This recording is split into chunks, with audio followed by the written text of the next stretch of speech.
میں آپ کی خدمت میں جانشینی حضرت آدم علیہ السلام کے متعلق عرض کرتا ہوں۔ جیومت آدم تھے۔ حضرت آدم علیہ السلام کی عمر 130 سال ہونے کے بعد حضرت حوا کے ہاں ایک بیٹا پیدا ہوا، اور یہ قابیل و حابیل کے واقعہ کے 50 سال بعد کا واقعہ میں آپ کی خدمت میں پیش کر رہا ہوں، اور معتبر کتابوں سے تواریخ سے۔ اہل تورات کہتے ہیں کہ یہ بیٹا تنہا پیدا ہوا، اور شیش کے معنی ان کے ہاں جو ہے ہبت اللہ، اور جسے حضرت ابن عباس رضی اللہ تعالیٰ عنہ سے مروی ہے کہ ہوا کے بطن سے شیش نامی لڑکا اور غرور نامی لڑکی پیدا ہوئی۔ غرورہ نامی لڑکی پیدا ہوئی۔ شیش اس لڑکی کی پیدائش پر جبریل امین نے کہا تھا کہ یہ اللہ کا عطیہ یعنی ہبت اللہ ہے جو حابیل کا بدل ہے۔ اس لفظ کو عربی میں شیش، سریانی میں شاٹ اور عبرانی میں شاٹ جو ہے کہتے ہیں۔ پھر آپ سن لیں کہ جو میں آپ کی خدمت میں عرض کر رہا ہوں شیش کے معنی کے متعلق کہ شیش کے معنی کیا ہے۔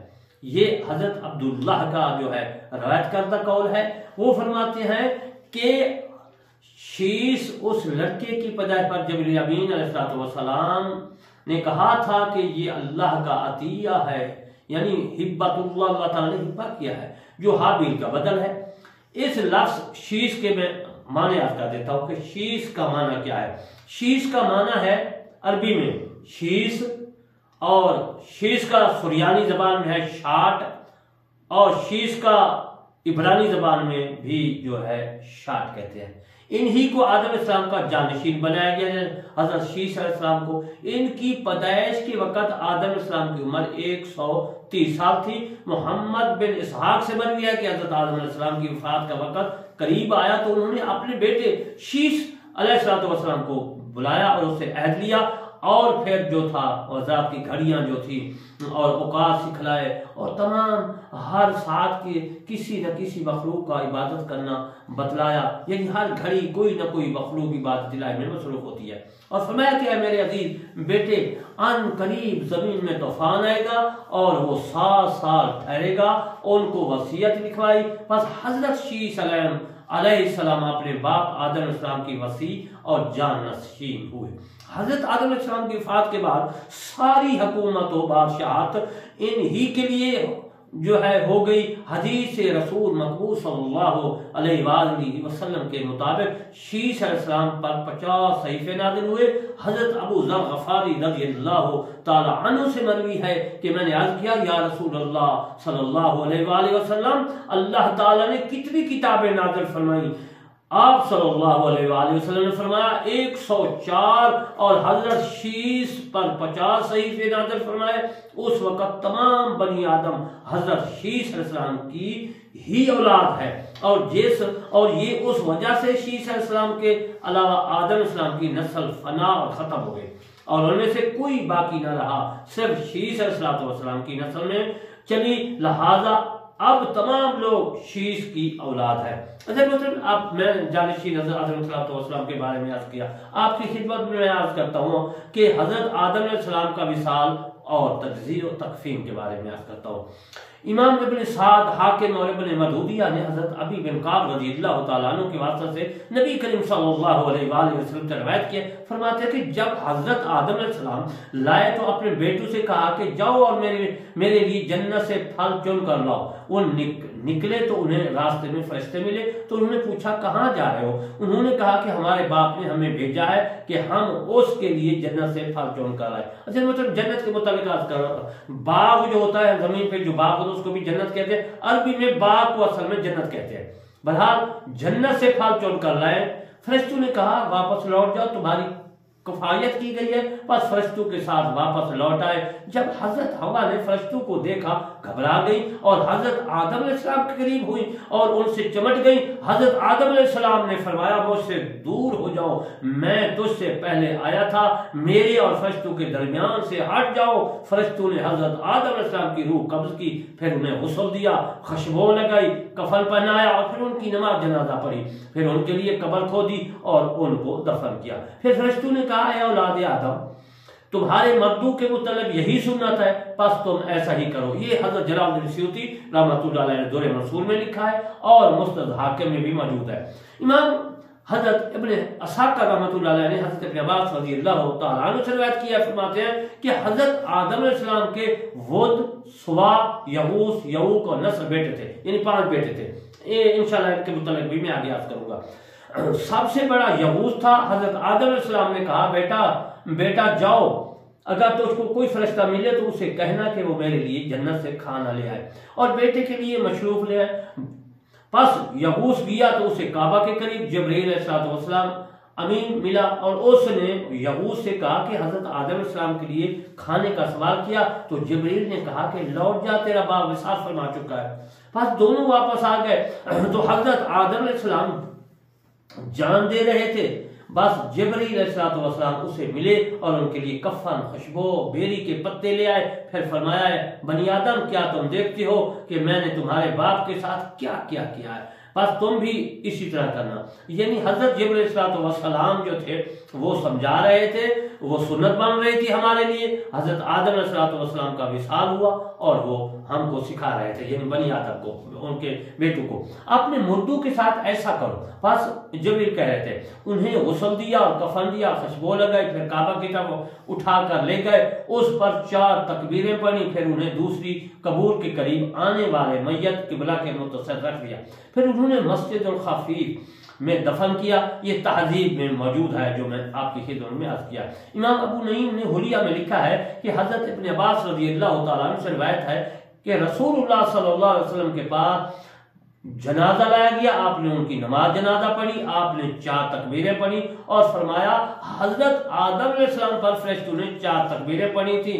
حضرت امام ابن اسحاق رحمۃ اللہ علیہ نے اور حضرت جو ہے حضرت ابن اسحاق رحمۃ اللہ علیہ حضرت ابی سے روایت کرتے ہیں کہ رسول اللہ صلی اللہ علیہ وسلم نے فرمایا حضرت آدم علیہ السلام کے لیے لاحت بنائی گئی، تاک مرتبہ پانی سے انہیں غسل دیا گیا. فرشتوں نے یہ حضرت آدم علیہ السلام کی اولاد سے کے لیے سنت ہے. یہ تہذیب میں لکھا تاریخ میں بھی ہے. امام ابن اسحاق نے حضرت عطا خراسانی سے روایت کیا ہے، فرماتے ہیں کہ حضرت آدم علیہ السلام کی وفات پر مخلوق 100 دن تک روتی رہی. امام ابن اسحاق نے کعب سے روایت کیا، فرماتے ہیں کہ جنت میں کسی کی داڑھی نہیں ہوگی سوائے حضرت آدم علیہ السلام کے ناف تک. آپ کی سیاہ داڑھی ہوگی. اس کی وجہ یہ ہے کہ دنیا میں آپ کی داڑھی نہیں تھی. داڑھیاں حضرت آدم علیہ السلام کے بعد شروع ہوئی. حضرت آدم علیہ السلام کے علاوہ جنت میں کسی کی کنیت نہیں ہوئی. حضرت آدم علیہ السلام کی کنیت ابو محمد ہوگی. تہذیب میں، تاریخ میں. ابن اسحاق سے روایت ہے، فرماتے ہیں کہ جب حضرت آدم علیہ السلام نے وصیت نامہ لے کر فارغ ہوئے تو ان کا انتقال ہو گیا. اللہ تعالیٰ نے ان پر اپنی رحمتیں نازل فرمائی. ان کی وفات پر فرشتے جمع ہوئے اور ان کی قبر بنائی، اس لیے کہ وہ صفت الرحمان یعنی رحمان کی منتخب کرتا ہے. شیش علیہ السلام اور ان کے بھائی اس وقت مشارق اور فردوس میں ایک بستی کے قریب تھے. یہ زمین پر سب سے پہلی بستی تھی. ان کی وفات پر چاند سورج 7 دن اور 7 رات تک گرہن میں رہے. جب بوقت وفات ملائکہ اکٹھے ہوئے تو انہوں نے لکھی ہوئی وصیت حضرت آدم علیہ السلام کو جمع کیا اور اسے سیڑھی جو ہے نما ایک چیز میں رکھ دیا. اس سیڑھی نما چیز کے ساتھ ایک ناقوس بھی تھا جس کو ہمارے باپ حضرت آدم علیہ السلام جنت سے لائے تھے تاکہ اللہ تعالیٰ کی یاد سے غافل نہ ہو. یحییٰ بن عباد اپنے والد سے نقل کرتے فرماتے ہیں کہ مجھے یہ خبر پہنچی کہ حضرت آدم علیہ السلام کا جب وصال ہوا تو اللہ تعالیٰ نے ان کے لیے جنت کا کفن اور حنوط بھیجا اور ان کی قبر تیار کرنے کی ذمہ داری فرشتوں کو سونپی. چنانچہ انہوں نے انہیں سپرد خاک کیا یہاں تک کہ وہ نظروں سے اجل ہو گئے. جب حضرت آدم علیہ السلام کی وفات ہوئی تو فرشتوں نے انہیں طاق عدد کے مطابق غسل دیا اور انہیں لاحد میں رکھا اور فرمایا کہ یہی طریقہ اولاد آدم کا ہے، یعنی کہ رسول صلی اللہ علیہ وسلم کی امت پر بھی یہی طریقہ جاری ہوگا. یہ تمام امت پر تمام حضرت آدم علیہ السلام کی اولاد آ جائے گی. حضرت آدم علیہ السلام میں جاری رہے گا. ابھی کعب سے مروی ہے کہ رسول کریم نے فرمایا تمہارے باپ حضرت آدم علیہ السلام کا قد کھجور کے لمبے درخت پیمان 60 ذرا تھا اور ان کے بدن پر بال بہت زیادہ تھے جو ان کے اعضائے مستورہ کو چھپائے ہوئے تھے. جب ان سے خطا سرزد ہوئی تو ان کے اعضائے مستورہ ظاہر ہو گئے. حضرت آدم علیہ السلام اس جگہ سے بھاگی اور ایک درخت کی بنا لی. ان کے رب نے ان کو ندا دی اے آدم کیا تم مجھ سے بھاگتے ہو؟ عرض کیا ہے میرے رب واللہ ایسا نہیں ہے، بلکہ میں اپنی خطا کی وجہ سے آپ سے حیا کرتا ہوں۔ بس اللہ تعالیٰ نے زمین کی طرف اتارا، جب ان کی وفات کا وقت قریب آیا تو اللہ تعالیٰ نے ان کے لیے جنت کا کفن اور حدود بھیجا، اور حضرت حوا نے جب فرشتوں کو دیکھا تو وہ حضرت آدم علیہ السلام کی طرف چلی تاکہ فرشتوں سے پہلے ان کے پاس پہنچ جائے، مگر حضرت آدم علیہ السلام نے حوا کو دیکھ کر فرمایا میرے رب کے کاہدو کے درمیان تخلیہ کر دو، تم سے ہمیشہ ملاقات رہے گی، اور تمہاری وجہ سے مجھے وہ مصیبت پہنچی جب ان کی روح قبض کر لی گئی تو فرشتوں نے انہیں بیری کے پتوں اور پانی کے ساتھ تاک مرتبہ کے مار غسل دیا اور کفن بھی تاک ہی لحاظ کر رکھا، پھر ان کے لیے لحد بنائی اور پھر سبورد خاک کیا اور کہا کہ ان کے بعد ان کی اولاد میں بھی یہی طریقہ رہے گا۔ ابن ابی کعب ایک دوسری روایت میں فرماتے ہیں کہ رسول اللہ صلی اللہ علیہ وآلہ وسلم نے فرمایا جب حضرت آدم علیہ السلام کھجور کے لیے کہ لمبے درخت کی مان طویل القامت تھے، حضرت ابن عباس رضی اللہ تعالیٰ عنہ بھی ہے کہ جب حضرت آدم علیہ السلام کا انتقال ہوا تو حضرت شیش علیہ السلام نے جبریل امین سے کہا کہ آپ ان کی نماز جنازہ پڑھائیں، انہوں نے کہا آپ آگے بڑھیں اور اس میں 30 تکبیرات جو ہے پڑھیں اور اپنے والد پر نماز پڑھیں، ان میں سے 5 تو نماز کے لیے ضروری ہیں اور باقی تکبیرات جو ہے فضیلت آدم علیہ السلام کی وجہ سے اللہ تعالیٰ ان پر رحمت و سلامتی نازل فرمائے۔ حضرت آدم علیہ السلام جو تھے جبل قبیس کی ایک غار میں مدفون ہیں اور اس غار کو غار کنز کہا جاتا ہے۔ حضرت ابن عباس رضی اللہ تعالیٰ عنہ فرماتے ہیں کہ طوفان کے بعد نوح علیہ السلام نے ان کو بیت المقدس میں دفن کیا۔ مطلب میں نے آپ کو جتنے اقوال تھے، قول تھے تاریخ میں، حدیثوں میں، اور اس کے بعد جو بھی مجھے پتہ چلا میں نے مطالعہ کیا اور میں نے پڑھا وہ میں آپ کی خدمت میں عرض کر دیا۔ اب میں آپ کو آخر میں حضرت آدم علیہ السلام کی عمر کے بارے میں عرض کر دیتا ہوں کہ حضرت آدم علیہ السلام کی عمر کتنی تھی۔ حدیث نبی کے مطابق حضرت آدم علیہ السلام کی کل عمر جو تھی 1000 سال تھی، جس میں سے کچھ 64 سال انہوں نے اپنے بیٹے داؤد کو عمر ہبہ کر دی، بخش دی، تو اس ہبہ شدہ عمر کو شامل کر کے ان کی عمر 1000 سال بنتی ہے۔ حضرت آدم علیہ السلام کے متعلق حضرت ابن عباس رضی اللہ تعالیٰ عنہ فرماتے ہیں کہ حضرت آدم علیہ السلام کی عمر 936 سال تھی۔ یہ عمر تورات میں ہے، اس میں 64 سال ملائیں تو 1000 سال عمر بنتی ہے۔ بعض کہتے ہیں کہ حضرت آدم علیہ السلام کی عمر 940 سال تھی۔ حضرت داؤد علیہ السلام کو خوبصورت سے 60 سال عمر ہبہ کی تھی۔ اجل مطلب مختلف روایتیں ہیں، جس طرح میں نے روایتیں پڑھی، تفسیریں پڑھی، تواریخ کی کتابیں پڑھی، حدیثوں کی پڑھی، اسی طرح میں نے اپنی تفسیر کرمانی میں لکھ دیا ہے۔ تو انشاءاللہ پھر میں بقیہ مسائل انداز کروں گا، اور میں آخر میں آپ کی خدمت میں عرض کرتا ہوں کہ میرے چینل کرمانی ٹی وی 3 اور کرمانی ٹی وی کو سبسکرائب، لائک، کمنٹ اور شیئر کریں تاکہ یہ مسائل آپ تک، دوستوں تک اور پھر پوری دنیا میں پھیلے، آپ کو بھی ثواب اور مجھے بھی ثواب۔